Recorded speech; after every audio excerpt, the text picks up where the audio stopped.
안녕하세요, 캠노트석입니다. 오늘은 전 시간에 이어서 이제 막 인스타360 X3 또는 X4를 사용하시는 초보자 그리고 입문자를 위해서 강의를 준비해 봤습니다.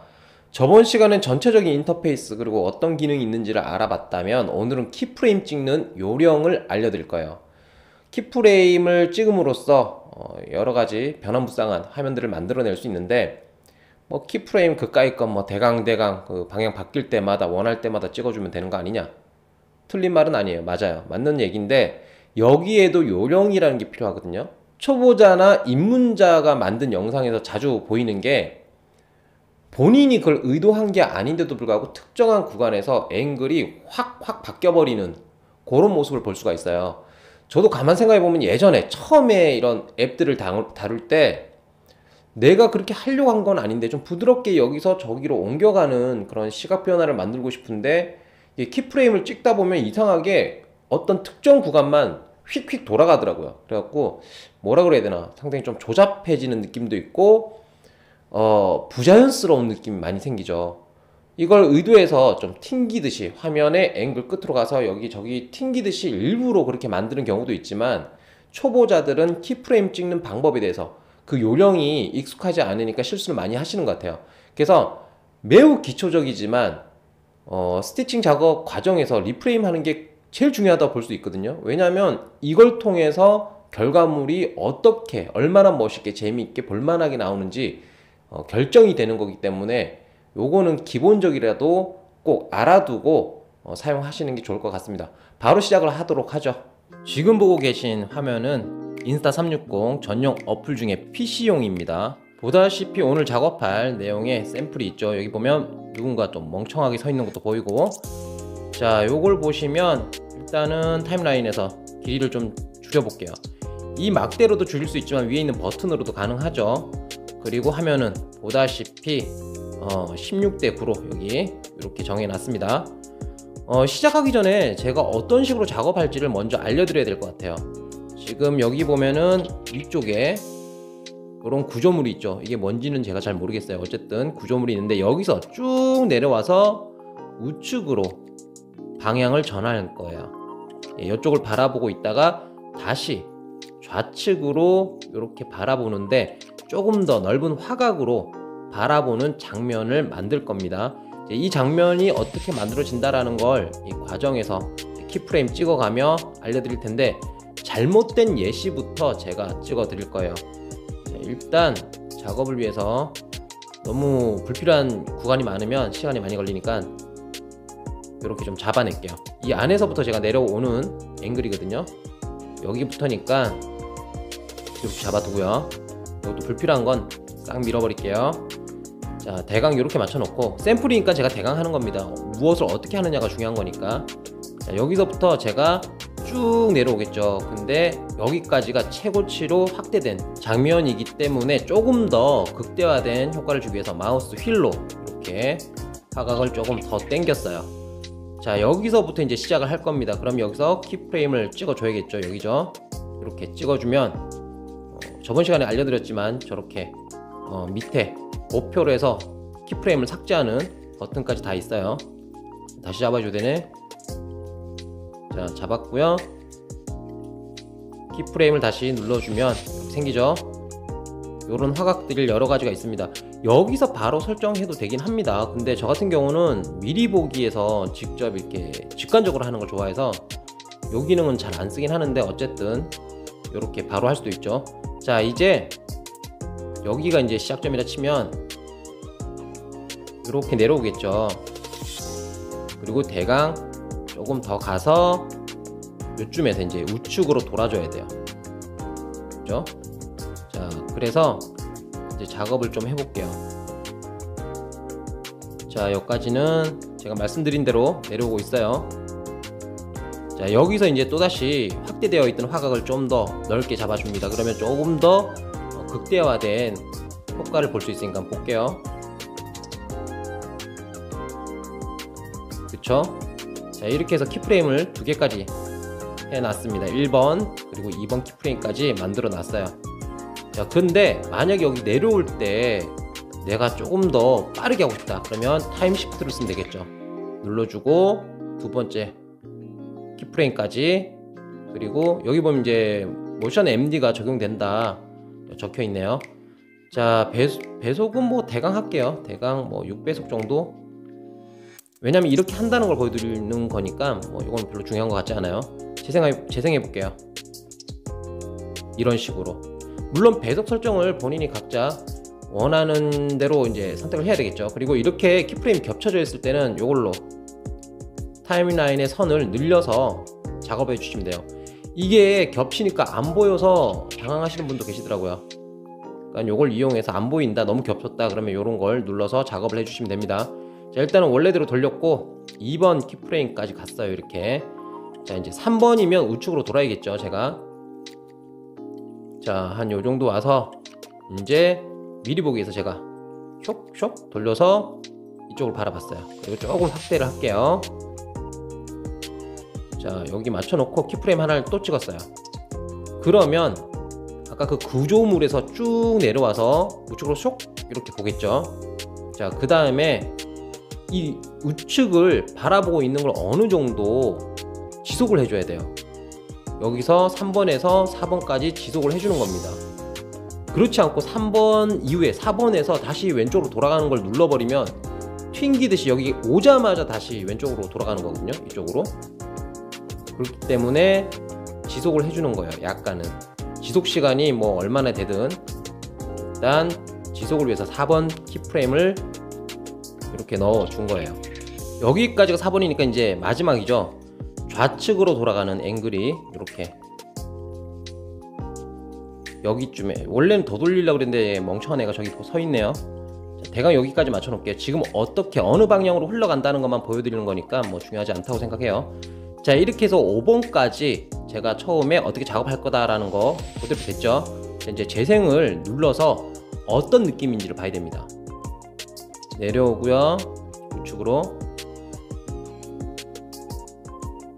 자, 요렇게 해서 재생한 내용을 보면요, 여기 그리고 여긴 지속 부분이죠. 그리고 마지막 포인트까지 보면은 너무 화면이 날카롭고 끊기듯이 돌아가요. 다시 보죠.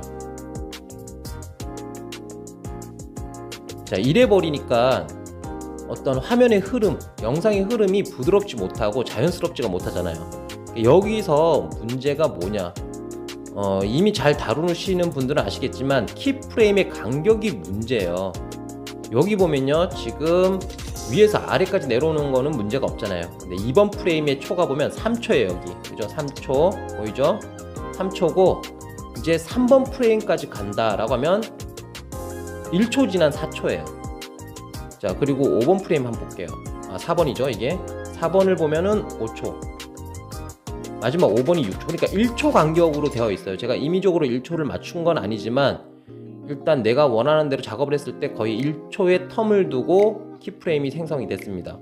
그러니까 이게 문제인 거예요. 너무 키프레임의 간격이 좁아버리면 자연스럽게 흐르듯이 화면이 전환되는 게 아니고요, 끊겨버려요.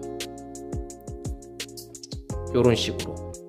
그래서 여기서 또다시 작업을 해줘야 됩니다. 물론 이렇게 했다고 해서 다 지울 필요는 없어요. 이 키프레임들을 다 삭제할 필요 없고, PC 버전이 좀 좋은 게 이런 유동성은 좀 좋더라고요. 그래서 키프레임을 옮기는 작업을 해야 됩니다. 일단 5번 키프레임을 길게 누를게요. 자, 클릭을 해서 누른 상태에서 우측으로 쭉 당기면 이렇게 옮겨지죠. 이게 PC에서는 가능해요. 근데 모바일을 보면요, 여기 며칠 전에 제가 찍은 거거든요. 자, 아래 보면은 키프레임 찍은 게 보이죠.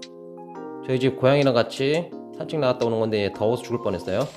자, 여기는 키프레임을 아무리 길게 눌러서 옆으로 옮겨도 모바일에서는 이게 안 돼요.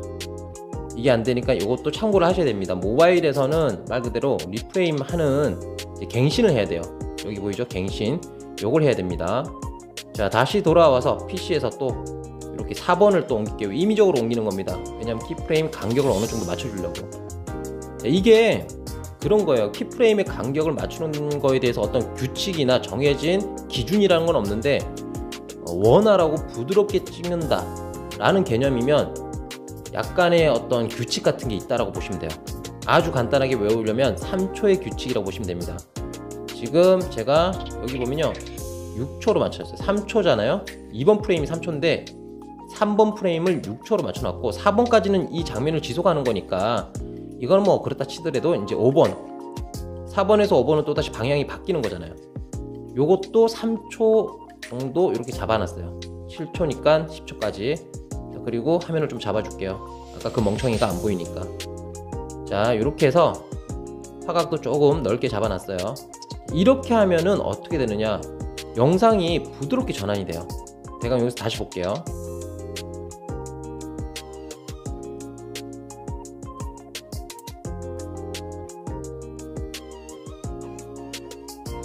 자, 이렇게 보시면 알 수 있듯이 키프레임의 간격에 따라서 화면이 너무 확 꺾이는, 부자연스럽게 꺾이는, 또는 아주 부드럽고 원활하게 돌아가는 이런 것들이 연출 자체가 달라져요.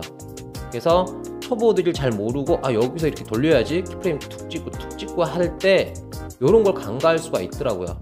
그러니까 이런 거 조금 신경 써서, 키프레임 신경 써서 작업을 하시면 그러면은 조금 더 원활하고 깔끔한 그런 영상이 만들어지고, 아까 말씀드린 것처럼 키프레임 찍을 때 다른 거 복잡하게 생각하지 말고 일단 내가 초보다, 나는 아직까지 이런 어플이 익숙하지가 않다 라고 하시면 키프레임의 간격 그냥 3초다 라고만 인지를 하시고 있으면 돼요. 그럼 어떤 영상을 만들더라도 조금 더 원활하게 부드럽게 흘러가는 그런 영상들을 연출할 수가 있습니다.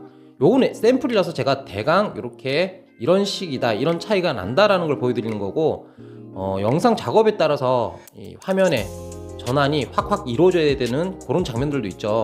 근데 뭐 그게 아니면 부드럽게 가야 되는 영상이면 요것만 기억하시면 되겠습니다. 자, 이렇게 해서 키프레임을 찍는 요령을 알아봤습니다. 어떻게 보면 별거 없어요.